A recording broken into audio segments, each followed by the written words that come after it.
week on Linux Weekly Daily Wednesdays, HandBrake has finally reached 1.0, and it only took them 13 years. And we're going to talk about CyanogenMod, because they've changed their name, but is it anything more than a rebranding effort? Remember that OpenSUSE tablet? We didn't either, but they won't make their goal anyway. And Open Studio Broadcaster gets a replay function. That's actually a good idea. Darktable goes from release candidate to final release, and it remains the best photo editing tool on Linux. It's the last show of the year, one that hasn't been very good for most. But for Linux, things have never been better. As usual. Okay, seems legit. Let's just jump right into this. Starting off with the lead. The death of CyanogenMod. Yeah, long live the king, right? Yeah, so CyanogenMod, you might notice it's a more well-known alternative ROM for phones, tablets. It's been around for a while. It's one of the most widely used. It has a huge variety of device supports, and apparently it's stopping now. So what happened here, I don't exactly know. I guess none of us do. But there seems to be some frictions between Cyanogen Inc., the company that holds it, and the community around it with the developers. So they will be stopping any to pay the developers for their contributions. They will pull the nightly builds. They haven't yet, but they will at some point. And it seems that there have been some very sketchy stuff going on because they have written about it on their blog. The blog went down, and apparently following this blog post, they have their DNS and Gerrit instance have been shut down. So they didn't do it themselves. It was as a reaction of this blog post. So it was kind of like a backslash. Yeah, I mean, it's weird. No, the article that we'll have in the show notes, don't you worry. They actually have some bullet points and say that all infrastructural and monetary support for CyanogenMod from Cyanogen Inc. will cease. So that's no money coming from Cyanogen Inc. specifically. The CyanogenMod team will not continue development officially on the project anymore. And we will talk about more of that later on. But they also say that CyanogenMod Inc. is not shutting down, at least not yet. But they did say that it would take like a week, maybe two, for like the website and everything else to shut down. And apparently they shut half of it down about 6 days or so before the date was supposed to come. It was weird. I'm kind of with you on that when you're sitting back and looking at it going, something very sketchy that we absolutely do not know all the details absolutely went down. Still getting nightlies as of 2 days ago on my Manta, which is the Nexus 10. Strider, do you get anything else on this before we move into the changing of names? Yeah, so I was kind of surprised that... I won't say that I'm surprised CyanogenMod is still around, but I'm surprised that OmniROM isn't more prevalent. Because basically the same thing, the exact same thing happened 3 years ago when CyanogenMod went all corporate and stuff. Oh yeah, they had that brief Microsoft stint. Yeah, and a bunch of developers, they left the project and started OmniROM. So basically it's the same thing. It did support a bit more devices at the time. I don't know how it's going right now. But yeah, I mean, the same thing happened 3 years ago. So, and I don't think they are in such good terms between the two projects because they don't mention it anywhere. Yeah. Well, it's all happened before, but this is happening too. After having its infrastructure shuttered, CyanogenMod will live on as Lineage. That's right, and the CyanogenMod team, the lads and ladettes who left that, they do insist this is more than just a rebranding effort, and they had to change it, from CyanogenMod because the brand could be sold to a third party, and then get like noped out of existence with that. And they're going to put the source code right here, on GitHub. So option 3 Strider is what I'm worried about. Is we're going to see a branch of that, maybe another branch of that, and it's just the project's going to get diluted. Well, yeah, it has started. Like I said, there is OmniROM. Now there is still a Cyanogen OS. It's not called CyanogenMod, but there is still this modular OS that is focusing on the Alcatel phone, I believe. And then there will be this Lineage OS. So what I would suggest is wait for things to stabilize, and if you need to install something on your phone or tablet, go with OmniROM because it hasn't seen any drama in the past years. What's so fun in that? I do like a little bit of drama in my open sauciness. Strider, well, let me throw this to Pedro because I run CyanogenMod on all of my Nexus devices. I'm not updating until something critical security-wise, or I'm just not going to jump to the next thing. I think you should absolutely sit at least for a month or two before you make some type of decision. Yeah, no, that's actually a pretty good window. Wait a month, see where the dust settles, see what's going to stick around and what's just, what's going to turn into one of those forks that they fork it, make a couple of changes to the code, and then they never touch it again because it happens a lot. Maybe we can install it on our new tab. Wait, probably not. No, I don't think so. Because you may remember, a while back, we talked about the Warrior tablet, that little group that MJ Technology, if I'm not mistaken, was throwing up on Indiegogo. And they did, and at the time they had like a month or two left in the ticker, and now we're at 3 days, and they're barely over the $5,000 mark from $100,000 that the project would have needed. Well, do you remember the Windows 10 Professional? Yeah, and that was, in my opinion, one of their biggest failings. If you want to release a Linux tablet, x86 Linux tablet, do it. I know there's a market for there. Hell, I've been in the market for that for a long, long time, and I just don't have one because I don't want to deal with, Microsoft BS cluttering my Linux installation on a tablet. So just make an x86 Linux tablet. That's fine. Don't throw Windows in there. Don't mention that you can even install Windows on it. Just think about it. Every single laptop, every single tablet out there, they come with Windows, and they don't mention Linux 99% of the time. It's like, okay, it runs with Windows, but chances are you can put Linux on it. Okay, that's fine. That's implied in a way. Just, let people infer that from your product. Don't tell them that you can install Windows because that's just going to make people go, why would I want it then? There's already tons of Windows tablets out there in the market. Yeah, I mean, you can mention it. You can say, okay, you can also dual boot with Windows, but why have it as a crowdfunding goal? I mean, that's strange. I mean, if you want to buy a Windows license, you do that, but why bring this as an additional goal? And no one has bought it. But yeah, I counted the number of people who had actually bought the tablet. A whole 16 people bought it. Mm-hmm. Well, and that was coming impressive. In at $200 to get your foot in the door for that, and currently 5% funded. Strider, I was kind of shocked with that. I thought they would at least get halfway. What do you think was holding it back? Now, my immediate thought, we need an interface for tablet interfaces. Like, but Unity, and I was like, maybe. We've had this discussion. Right. Yeah, we've had this discussion just last week. And yeah, I mean, they are shipping with GNOME Shell.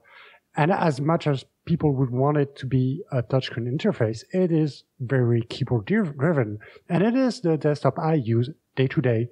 And I like it for that reason. It is keyboard focused. So, I mean, the thing that I find strange with OpenSUSE wanting to back this project is that they haven't built a prototype, a proof of concept that you can install indeed OpenSUSE on a device, a touchscreen device with, well, GNOME Shell or whatever you want, and it will work. I mean, Ubuntu did that a few years ago. They did a crowdfunding campaign for the Ubuntu phone, but before they did that, they already had their OS running on a bunch of devices like the Nexus 7, the Nexus 4. All of this was usable. You could try it out. So when people backed the project, they knew what they were getting into. And by the way, the Ubuntu phone, it was not the Kickstarter, it was an Indiegogo as well. In fact, it did much better. I mean, they had a much bigger goal, but it did much better. This definitely strikes the same note as like, oh, it's an interest gauge campaign. It's similar to what Canonical did with the Ubuntu phone. But Canonical set their price unrealistically high. They said, it's like, oh yeah, give us $32 million and we'll make this happen. They were never going to hit that. They knew they were never going to hit that. But fact of the matter is, when that campaign ended, they had like $9 million already in the bank, sort of. It wasn't one of those flexible campaigns. It was they either hit the 32 mil or they got no money whatsoever. But fact of the matter is, people were willing to put down, at least in theory, $9 million. This one could barely accrue 5,000, and yeah, no, it failed miserably. All I can say to this is better luck next time. But Linux 2016's best year is the year of the Linux desktop. Yeah, this is an article coming from Freedom Penguin, and they're going on about how this was the best year for the Linux, well, not only desktop, but pretty much Linux in general, whether it is the desktop, on the servers, the cloud, touchscreens. We have seen a bunch of improvements, like a higher market share. It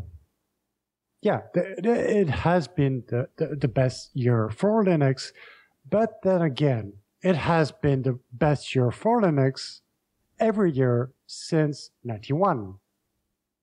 I mean, it has never stopped like making progress, and I don't think this will stop. And this is where I have to disagree on this article, is that they will say, yeah, this is one of the best year, and maybe in 1 or 2 years, it won't be. Will stop making progress, and I have to disagree with that. I mean, it will be making progress like for foreseeable future. We're not. I don't know, man. I can definitely see a future where, I mean, Linux could have its own version of Windows 8 at some point, Pedro. And again, that's not really hard, especially when you think that Microsoft tried to implement the whole store thing, and that's kind of how Linux already works with the repos and everything. Yeah, no. But I, like Strider, disagree with the fact that the progress will stop. It won't, but I think that from now on, there will be a wider gap in between certain distributions. Call it a prediction if you want to. I mean, it's the last Linux Weekly Daily Wednesday of the year, so let's throw out some of those. Ubuntu, they are very clearly focusing on design, that like desktop design, not so much functionality, and their server integration. That's the two things they're clearly focusing on. Fedora, well, Fedora is basically like the beta test for CentOS, and Cent is still pretty much, Cent and Red Hat itself is still winning on the server market.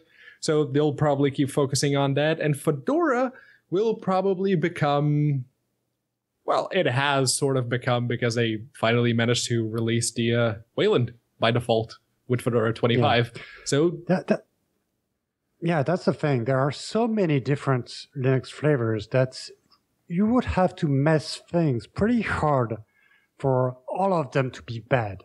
I mean, you're going to have like maybe some Linux distros that will have some problems, but other ones won't have these problems. I mean, you have all these options, so you can't mess everything up. So it will make a constant progress. Okay, I can definitely see 2017 being great. I mean, if I had to do some predictions, maybe this time next year, 2017, I'll be doing this show. Maybe I'll be on Ubuntu, but maybe I'll be running Wayland with proprietary accelerated drivers on Mars. I don't know. We'll throw that in there. NVIDIA, you're going to have to pull a summer with that one. We need to thank the people making this show possible. We got 92 Patreons kicking and 154 wet stinky caches per Saturday night trend, keeping us loud, live, independent, and ad-free. Patreon, there are some special people. Oh, yeah. 92 very, very special people. 92 people which are getting currently all of the episodes of Left for Brad that we recorded.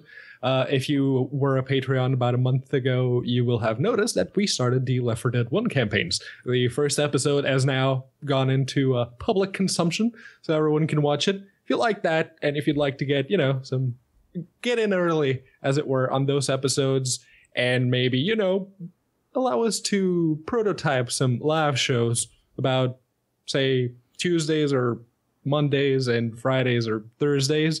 In the middle of the week, we'll do some live shows, prototype some shows, maybe do more recurring live streams with certain games.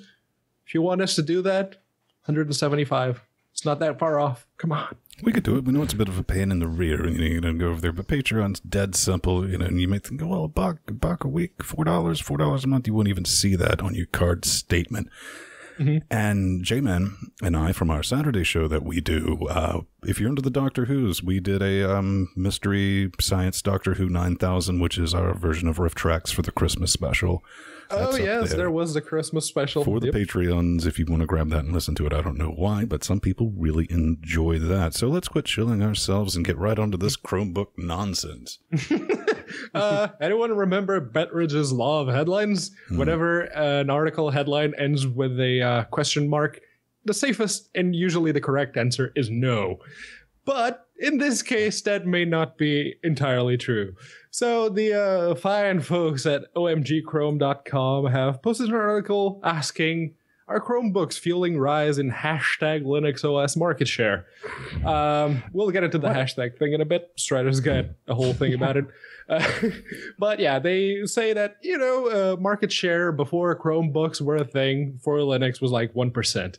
And we saw a while back, there was an update from Netstat, I think, that said that we were around 2% now, actually coming in closer to 2.5%. So that's awesome.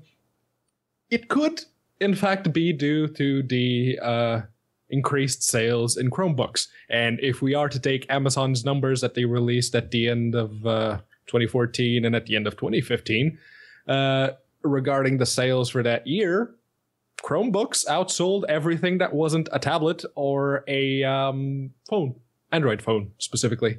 And that's good. That's good, but that's not entirely, Linux. Yeah, and I have yet to see someone to use Chrome OS in real life. Because it's great. They outsold Strider, you gotta dude, we live in a very Linuxy bubble, so yeah, but I mean, I've seen people using MacBooks, I've seen people using iPhones, Android phones, Windows, laptops, all kind of devices. Chrome OS, not once. All right. I'm going to throw this to you. If you get a Chromebook, it's not labeled as a Chromebook. It doesn't say, "Hey, look, I'm a Chromebook," and they have not Firefox, but Chrome open browsing. How do you know, man? I mean, there might have been someone using Chrome OS around me. I mean, without me being unsuspicious and without me knowing it. But yeah, I haven't seen Chrome OS. Real life. That's the point I'm trying to make. Anyway, yeah, let's go back at the title. How does this hashtag in the title work? Can you click on it? Nope. Is that becoming a thing? I don't understand. Anyway, yeah, I don't know how these the statistics work, but I would consider Chrome OS to be part of Android and not desktop Linux. I don't know. I think Chrome OS is a bit more Linuxy than what you would consider Android. But I definitely see the market share for the Chromebooks taking place for one simple reason. Education, secondary, primary schools. You're buying something like that, it's like rice when you're hungry and you want 2,000 of something, right? That's Chromebooks. They're dirt cheap. You can't really destroy them. If you do destroy them, they're almost a commodity item because you can pick them up. They're the janky ones, but I mean, they get the job done for like under 200 wet stinky caches. Mm-hmm. So, but I don't necessarily we count that in the Linux metric. It's like kinda, because even if you do install Linux on a Chromebook, it's not really on the Chromebook so much as it's more of a virtual. Well, not really no, it's not. That would be the case in Android if you were trying to get it. But on Chromebooks, it's actually a CH root. So in that sense, it is closer to Linux than Android will ever be. And let's face it, Android is only Linux because it needs a kernel to run that JVM. That's it. But here's one that I don't have. They flipped the switch to allow you to use the Android apps on the Chromebook. Once they do that, I mean, I'll never buy a full-size laptop again. I might pick up a Chromebook just to have that laying around if I need something a little more, whiz-bang than a 10-inch tablet. So, okay, that's definitely a thing. Now we're going to talk about something. I also want to say I'm very proud of myself because I was like, OMG Chromebooks, that's a real site. I was like, do they have OMG tacos? Didn't do that during the live show, but I really wanted to. What is this? Okay. Help me out. So this has been around for a while.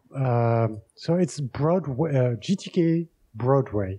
What it allows you to do is display GTK apps in your browser. It's reverse Electron. It kind of is. It's kind of similar to VNC that would work per app instead of working with your whole screen. It has been around since 2013, and I don't know. Are they making progress? Is it in the usual state right now? I saw this. I was actually the one who put this in the notes. It was mostly filler, I'll admit, because there wasn't anything at the time, so I just put this here. And apparently, yes, they're coming close to a stable release of GTK plus Broadway.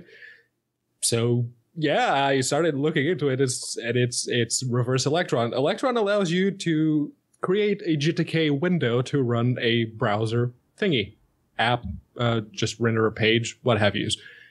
This is the opposite. It lets you use GTK apps in your browser.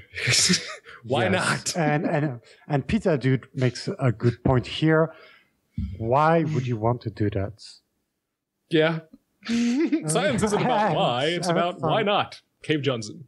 I don't know. Send us some feedback if you like. I'm sure somebody's out there screaming at a monitor and is like, this is exactly, and it was probably a very valid reason. We're just not thinking of it. Yeah. But that was a thing.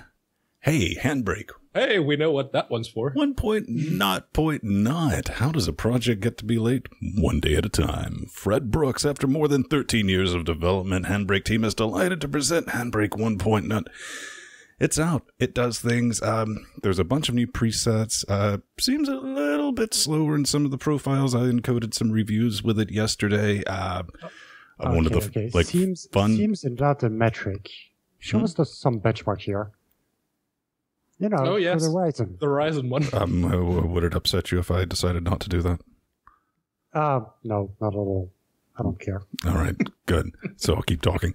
I do want to say, fun fact, I don't think I've ever used HandBrake to actually rip anything. We use it for this show, and we use it for the Saturday show, and we use it for our reviews and any type of videos that we do to break down our mezzanine file. What do you think? We'll get version 2.0, like Q3 2029, somewhere in there, Strider? Yeah, I mean, if software development worked like this, we would receive Wine 2.0 in 2023. And yet, we're going to get it in about 1 or 3 weeks. So, no, I don't think we'll get it. Strider, let me explain your own joke to you because that was bad. Really bad. Here's the thing. There are strawman fallacies, and then there's the argument that Strider just made.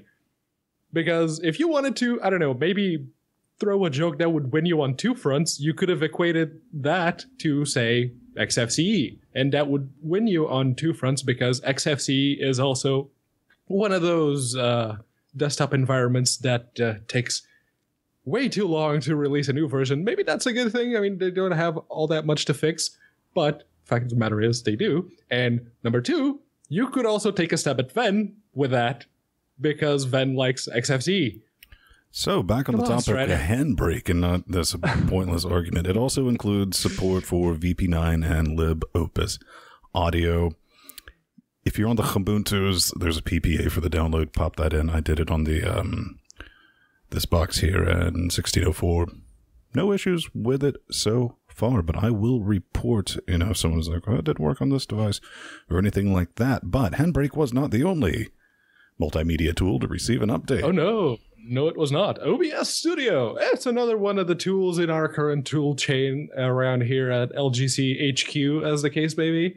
Ven is currently using it to live stream it. Go figure.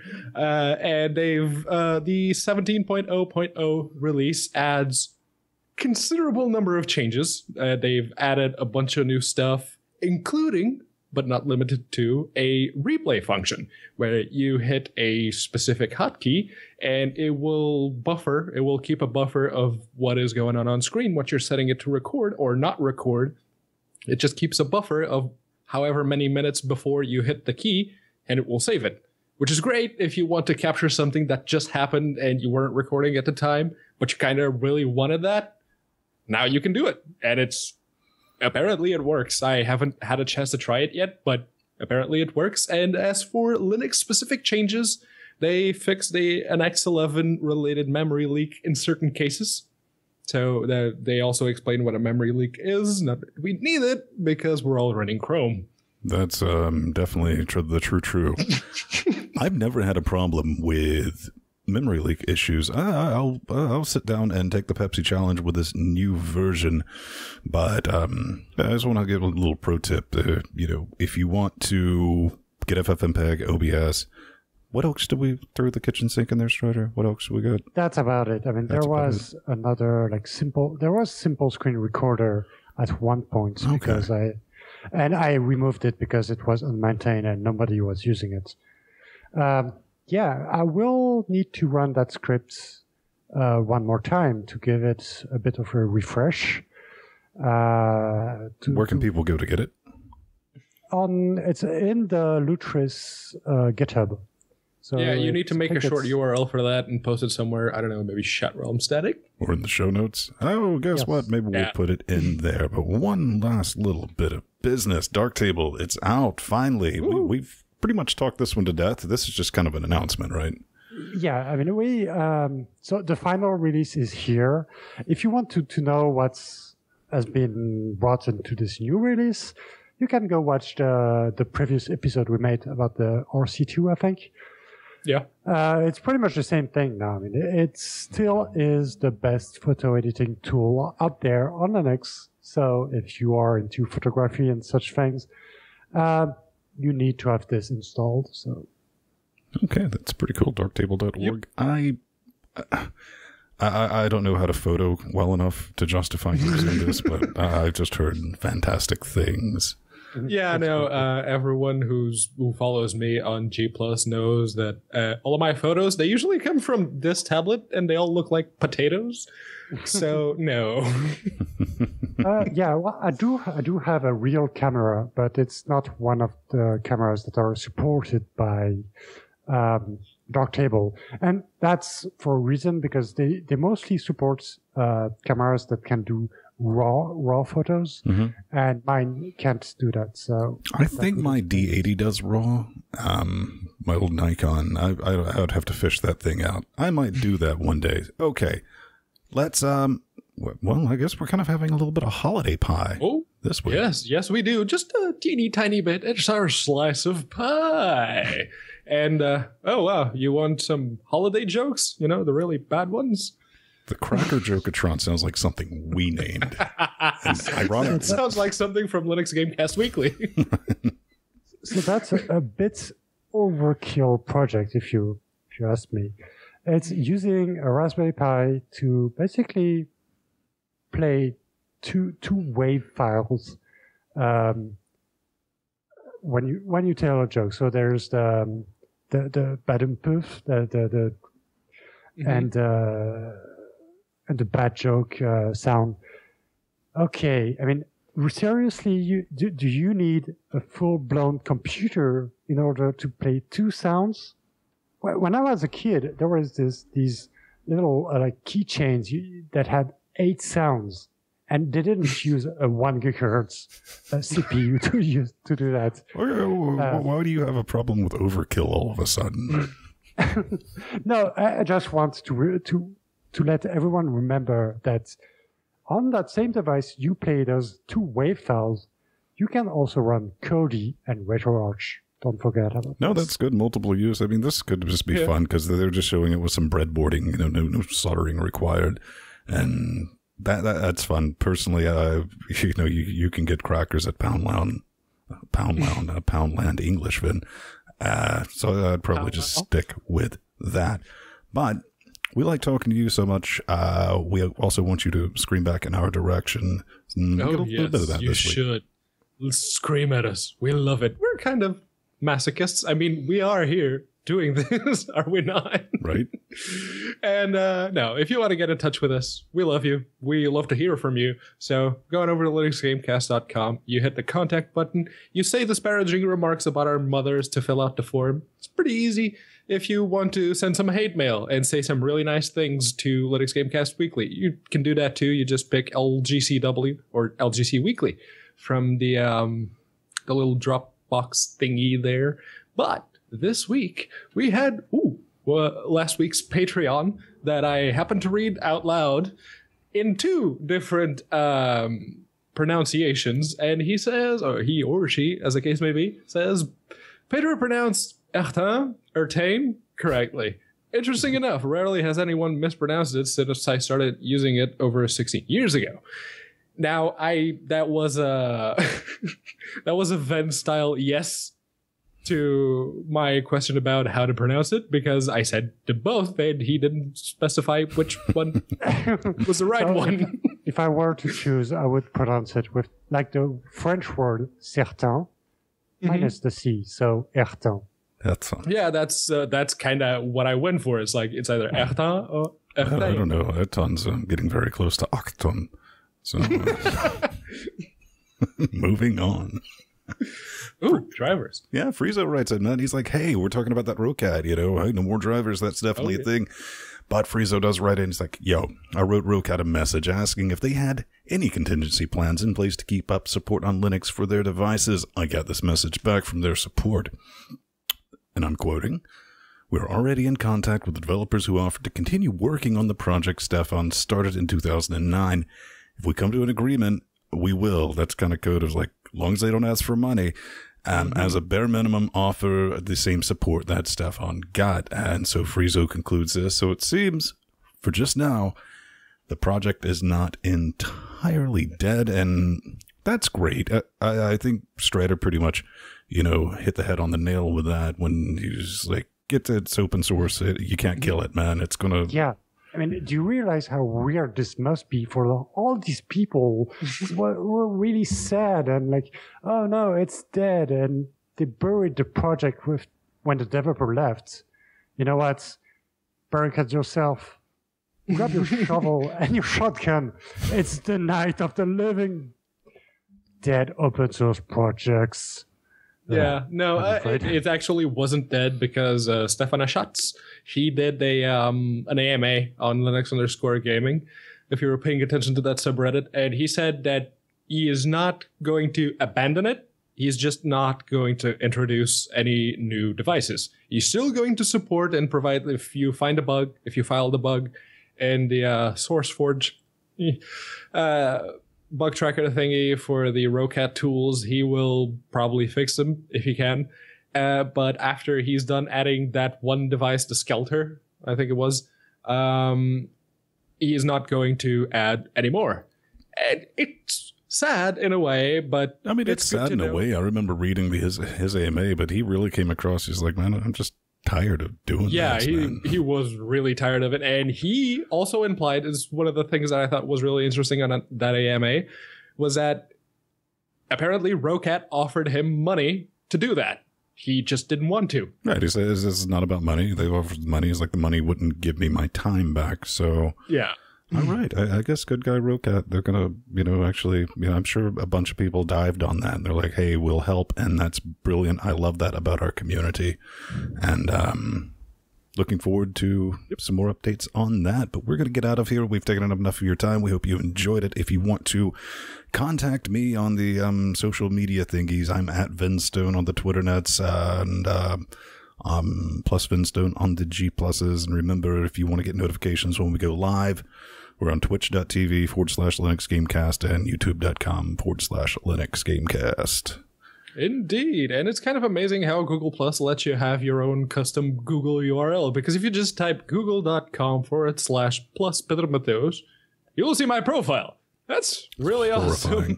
But if you don't like Google Plus, you're one of those people that actively believes that is a ghost town, good on you. Stay out. We don't want you there. You can also follow me on Twitter at unaccounted4. Yeah. You can find me on Twitter as well. I don't use it that much, but if you want, I'm at Strikor. I do use Google Plus a bit more, so you can find me there at plus Mathieu Commandant. But where I'm the most active is on the Lutris project. So Lutris also on Twitter, on Google Plus, or Lutris.net. And there is also a Patreon, patreon.com/Lutris. So if you want to support the project, do it. Good times. We will return next week, and Pedro and I will be back Saturday, 9:30 Eastern Moon Time, for some Linux Gamecast Weekly. If you've never seen that, you might change your opinion. Hide your parents. Yeah, you might change your opinion of us after watching, so just keep that in mind. But we'll see you next week. Bye-bye.